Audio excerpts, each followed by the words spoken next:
It is 9 minutes past 9 p.m. and of course it's time for the news plug here on SHANI TV. And of course it is the fourth day when the KCSE examination kicked off on Monday. And of course so far we have seen the Cabinet Secretary for Education, that is Professor George Magoha. Of course he has put in place some of the regulations to just help in curbing the cheating of examinations.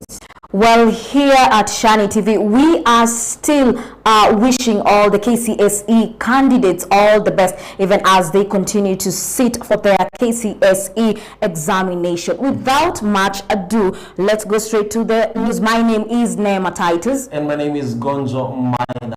The Kenya Kwanza Alliance, led by the Deputy President William Ruto, today campaigned in Makadara, Nairobi County. And Dr. Ruto was accompanied by some of the political leaders allied to him, promised the Nairobi residents to heed to the promise of bettering their life once he is elected as the president come August 9th general elections. Merudi wameanza kuangaisha boda. Mimi nimewaambia wachana na boda.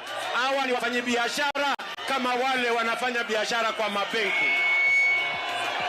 Tuko pamoja? Na wauliza kwa unyenyekevu watu wa hapa Makadara. Jameni watu wa Makadara. Mumekubali tuunde serikali ambayo inaelewa lugha ya wananchi? Mnakubali? Hebu nione wala wanakubali. Sasa mimi niwaulize. Si mnajua mimi niliunga mkono bwana Kitendawili? Si mnajua mimi niliunga mkono Mheshimiwa Uhuru Kenyatta? Lakini leo wanasema hawataki kuniunga mkono ati kwa sababu naongea lugha ya mahasla na wao wanataka kuongea lugha ya mabwenyenye. Mimi nauliza nyinyi, tutakubali kupangwa na mabwenyenye na hao watu wa mahandse kuko Nairobi? Watu wameketi kwa mahoteli na maofisi watatupanga. Ate mnawaambiaje Makadara? Ate mnawaambiaje? And the Azimio la Umoja allied leaders continue drumming up support for ODM party leader Raila Odinga in Nairobi County. In their campaigns, the leaders demanded Deputy President William Ruto to stop insulting President Uhuru Kenyatta, adding that Raila Odinga is the best man to lead Kenya.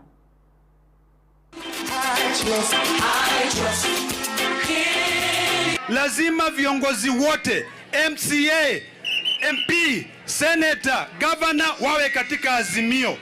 Hiyo ndio itasaidia Raila Amolo Odinga kubadilisha hii Geshaki iwe kama hii Nairobi ambayo iko hapa. Sisi watu wa Nairobi tuna bahati. Atakaye kuwa rais wa nchi ya Kenya watano alikuwa mjumbe wa Rangata. Kweli? Si Raila alikuwa mjumbe wa Rangata? Si anajua shida za Nairobi? Si anajua shida ya Ngando? Si anajua shida ya Mathare? Si anajua shida ya Kibera? Huyu jamaa angepiga BBI, tungekuwa na constituencies 3 hapa Dagoretti South, si ni kweli? Kungekuwa na Dagoretti North, tungekuwa na Dagoretti South, na tungekuwa na Dagoretti Rural. Na tungekuwa na hizo constituencies 3, kungekuwa na pesa mingi hapa. Na tunajua unaenda Gatondo. Na unaenda Gatondo kupeleka matusi kwa sababu Uhuru Kenyatta alisema baba ndiye atakuwa rais wa 5. Tunataka kukuambia hata utuzi sisi wa Kikuyu, hata utuzi Uhuru, hata utuzi baba, Raila Amolo Odinga ndiye atakuwa rais wa Jamhuri ya Kenya. Tunataka kuwa Kenya wakitukana Uhuru tena na sisi tutawatukana. Na sisi tumesema watu wa Dagoretti tutashikilia Raila Amolo Odinga. Sawa sawa. Tarehe 9 mwezi wa 8 rais wa 5 wa Kenya ni injinia Raila Amolo Odinga. Tumekuja kumpiga debe mtu tunayompenda, kiongozi anayopendwa Raila Amolo Odinga. Baba yeye ndiye anaenda kuwa rais wa 5 wa nchi ya Kenya. Mzee amengojea miaka 20 na wakati umewadhia ya kwamba Wakenya sasa wakubali Raila Amolo Odinga akuwe rais wao. Sisi tunataka kusema kama wana Nairobi, baba ndiye anajua shida ya soko, baba ndiye anajua shida ya single mother. Na ya tatu, baba amesema lazima akate bei ya vyakula, bei ya mafuta na bei ya rent hapa Nairobi, ndio watu wetu waweze kujimudu.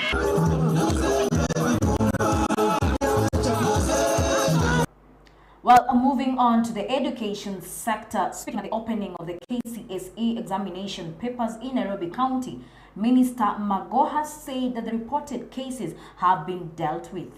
He also blamed some of the invigilators of the test while warning them against opening the examination papers before the right hour. That this year's exam is very secure. There are up to 5 layers of security that you get through before you get to the exam. So to impute that the exam has leaked means that that has been breached before the examination has been released from the container. And we all know that that is not true. It cannot be true, it shall not be true. We passed through that 5 years ago. The problem that we are having now, which some members of the press have conveniently decided to ignore, is called early exposure. You will have noticed that we have reduced the time from 6 to 6:30, so that we reduce the lag time between the people having the exam to less than half an hour. Most of the early exposure that have taken place have actually taken place after the examination has started. And if we were to be fair, or if you are to be thorough, you'll find that any image on a cell phone has the time that it was posted there. So please stop confusing the children and scaring them. This examination has not leaked and it shall not leak. We are Kenyans, and I think certain members within our team must have collected money before to provide examinations, and the only window they have is between the container and the papers. And you can see what the government is doing to ensure that that does not happen. The children are not, they don't belong to a foreign country, they are ours, so they deserve our support. My instructions are very clear to ensure that every child in this country has the same chances in this examination. Nairobi County Governor Anne Kananu today directed that all impounded motorcycles by City Hall and associated with petty offences be released. Well, Kananu issued the directive after holding a consultative meeting with border riders aimed at streamlining the sector. Agreed with me that they are going to give each sub-county a different color, so that wale wako CBD tunajua hawa ni wa CBD, wale wako Kibira tujue ni wa Kibira, wale wako kule Roysambo tujue ni wa Roysambo. Na pia nishukuru sana kwa sababu wamekubali pia kuregister into SACCOs ambazo sisi kama county tutaweza kuwasaidia kwa biashara yao kidogo kidogo. Na pia tumekubaliana for now tuwache CBD kidogo mpaka watu wakishie kama county that they're going to be organized. And also we have looked into the future of boda because this is our brothers and sisters. We also need to take care of them in terms of seeing that we have a structured way of working in Nairobi. And also we have promised some of them. We need to benchmark maybe with countries like Rwanda. Let us go there and see why that if a boda finds a red light, mbona wao wanasimama, mbona nyinyi huku Nairobi hamsimami? So cha muhimu tumesema ni discipline kwa sekta ya boda, na mimi nina hakika going forward tutafanya kazi nao vizuri, and I've given them 1 week to set a committee. We put a committee in place that will work with the boda riders. Pale every week we need a feedback so that also we are able to differentiate between boda riders and wakora ambao wako katikati ya boda, kwa sababu nina hakika kuna watu wanakuja impose as if they are boda riders lakini ni waizi, na nimefurahi kwamba wametuhakikishia they are going to identify those people and bring them so that we can work fanye kazi na sisi. Na pia sector ESCC has determined that it will continue to fight for values and corruption without depending on any political party.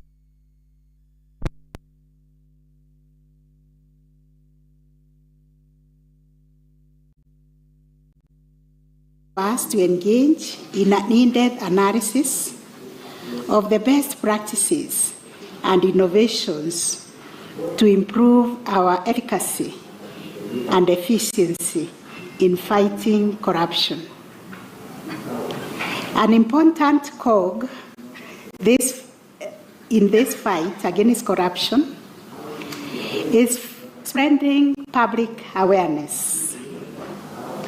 We must be transparent by shedding light on the rules, processes, and legislation that deal with corruption. We have investigated, we have found facts. Let the DPP give his consent, and we believe our cases against many governors, they are watertight. And these governors, and I'm talking in front of the media, these governors that we have charged and those who have recommended to charge, they are from both sides of the political divide. So when a governor is stealing, doing funny things, he doesn't talk to the public. When he's arrested, he say, oh, you know, I belong to this political angle. So us will not play to the tantrums and what in Kiswahili, hatutababaika kwa sababu ya ukorofi wa governor mmoja ambaye ameshikwa na kesi alafu anaenda mbio kwa social media kwanza kusema oh, mimi nadhulumiwa, mimi naonewa. You know, we don't have time to argue. Kesi iko kwa DPP. Wacha ikitoka, ukipelekwa kotini, lete mawakili wako. We have a network which helps us to trace illicit proceeds. You know those people who get corrupt, they want to hide what they get. Here in Kenya, we are looking at it very seriously. And so they might want to go to Uganda or to Tanzania or to any other of these countries. This network will provide us information as we do our asset recovery. So it's very crucial. We share best practices. For example, what is Tanzania doing better than Kenya or Rwanda? And in this forum, we begin to share that. We also bring awareness of all. The Speaker of the National Assembly, Justin Muturi, addressing the residents of Embu County today, said that the Democratic Party is ready to make associations with other parties that have the same policy as the association in search for the presidential seat.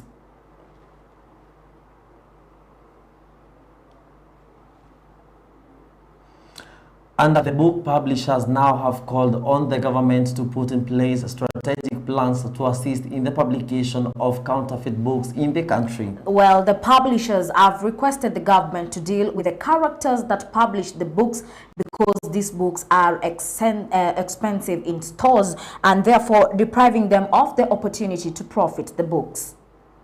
They are the one who hold even books coming from outside. Like here in China, many people are taking books to be printed outside the nation, yet they are killing local industries. And we want our sons and our daughters wapate riziki hapa. They are rich people who are doing all the manner of things to kill the local industry. So the government, we are appealing to you the way you can be able to curb the piracy in our nation. Last year we had issues with the piracy, especially on the set books, and quite a number of people were arrested in Namanga. We continue to appeal to the government to give much more impetus on that area of piracy. We know the government has the capacity and it can support us to fight piracy on all levels, on book publishing. And speaking to the press earlier today, Matatu Owners Association Chairman Simon Kimutai expressed how public transport investors are suffering in terms of revenue collection. Well, Kimutai added that crackdowns are unnecessary and they should not exist when there is a proper system of law enforcement. We're here today is to address issues affecting public transport, Matatu, in Nairobi and other parts of the country. Of late, we've seen an upsurge of crackdowns, and we were wondering why this had to happen. And we invited stakeholders in enforcement and regulator, apparently who have left, to get information on the happenings, because there's been extortion, there's been illegal doing by law enforcement officers, and this has made public transport investors suffer in terms of revenue collection.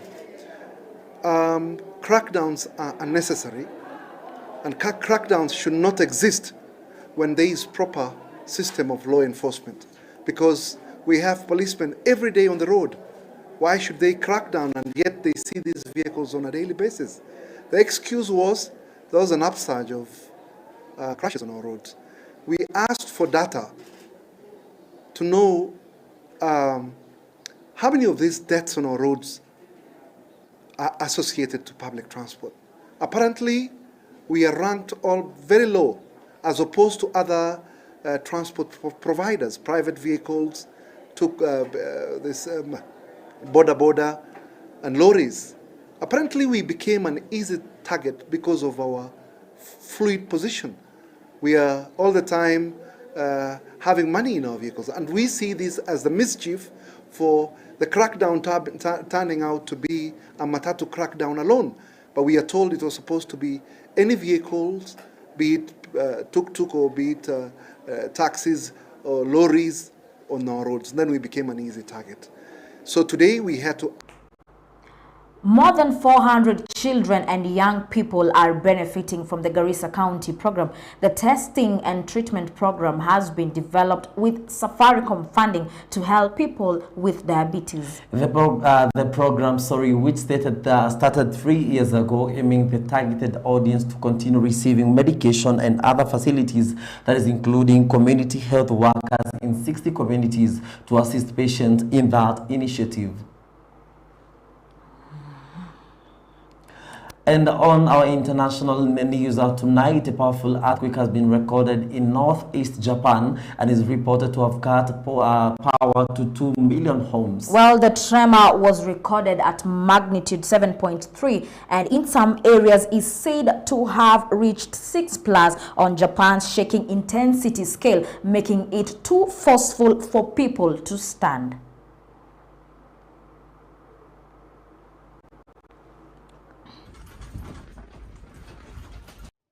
Two million homes initially lost power and a bullet train was derailed, but none of its passengers were hurt.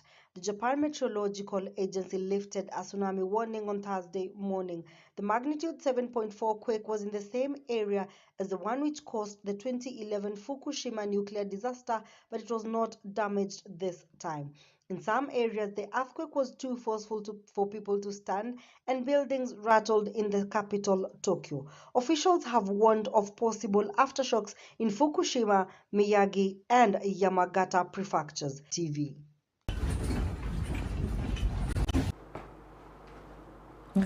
Ukrainian President Zelensky appealed to U.S. President Joe Biden to be the leader of peace in a historic address to Congress via a video link. He asked U.S. lawmakers for more military aid and tougher economic sanctions on Russia. He also compared the Russian bombing of Ukrainian cities to Pearl Harbor and 9/11. Not just Ukraine, but Europe and the world to keep the planet alive, to keep justice in history. Now I'm almost 45 years old. Today my age stopped when the hearts of more than 100 children stopped beating. I see no sense in life if it cannot stop the death. And this is my main mission as the leader of my people, great Ukrainians. And as the leader of my nation, I am addressing the President Biden. You are the leader of the nation, of your great nation. I wish you to be the leader of the world. Being the leader of the world means to be the...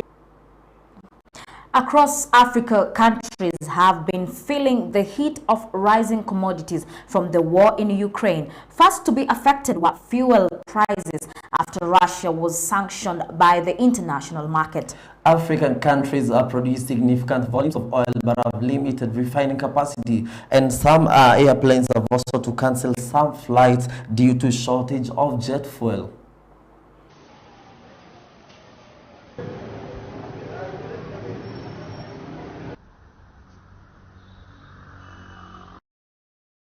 Kariobangi Sharks missed a golden opportunity to climb to the 5th Kenya Premier League table, where they were held to 1-1 by host Bidco United at Thika Stadium. After barren first half, the visitors went ahead in the 61st minute. Masaba getting at end of fantastic effort to score the lead. The Sharks remained 6th on the 34th point, while Bidco climbed to 10th in the FKF Premier League table. Pointi kwa mechi 4 saizi ama mechi 5 pointi zote 3. Lakini la maana ni tuangalie pia lao tumekuwa na wachezaji ambao kuna wazoefu wakinapatila hawachezi, wale wachanga wamekuja wanacheza. So nafikiri ni jambo pia njema kwamba kuna wachezaji ambao tunajaribu kuwakuza. As a team leo hatujacheza vizuri, but a draw is a plus, but we haven't won. Of course, Moving on to our sports news, Vihiga Queens remain unbeaten in the Women's Premier League after they narrowed 1-0 victory over Thika Queens in a noon clash that was played at Thika Stadium. And Vihiga dominated possession for most of the match. That was scored at 9 minutes from the normal play when Janet Mora brought home the win over the defending champions and increased points after 11 games.